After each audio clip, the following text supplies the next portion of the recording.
আমার ক্লায়েন্ট মির্জা ফারজানা ইয়াসমিন তমা, যিনি চলচ্চিত্র নায়িকা তমা মির্জা হিসেবে বেশি পরিচিত। তো তমা মির্জার পক্ষে আজকে আমি একটা লিগ্যাল নোটিশ প্রেরণ করেছি জান্নাতুল ফেরদৌস মিষ্টি জান্নাতকে।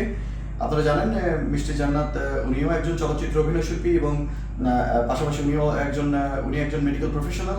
তো বেশ কিছুদিন ধরে উনি আসলে বেশ কিছু বিষয় নিয়ে আলোচনায় আছেন সোশ্যাল মিডিয়া এবং ন্যাশনাল মিডিয়াতে, এবং উনি বেশ কিছু ভিডিও প্রকাশ করেছেন। ওনার বেশ কিছু নিউজ বাইটস এবং ওনার বেশ কিছু ইন্টারভিউ এখন ফেসবুকে এবং সোশ্যাল মিডিয়াতে ভাইরাল।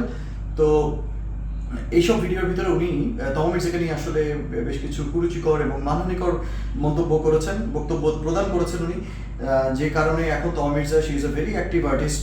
ওনার ন্যাশনাল এবং ইন্টারন্যাশনাল অ্যাওয়ার্ডস আছে। উনি বেশ কিছুদিন আগে সুচিত্রা সেন অ্যাওয়ার্ডস নিয়ে আসছেন সুদূর আমেরিকা থেকে বাংলাদেশের জন্য। তো ওনার ক্যারিয়ার বলতে গেলে শি ইজ ভেরি অ্যাক্টিভ এবং she is doing very well.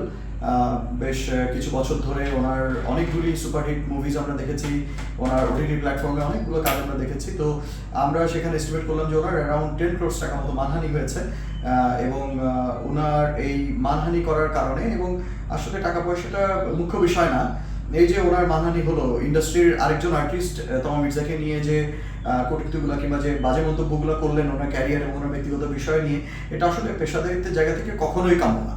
তো সেই বিষয়টাকে হাইলাইট করে আমরা লিগ্যাল নোটিশটা দিয়েছি। আমরা 7 দিন সময় দিয়েছি, আমরা ক্ষমা প্রার্থনা চেয়েছি, আমরা ক্ষতিপূরণ চেয়েছি।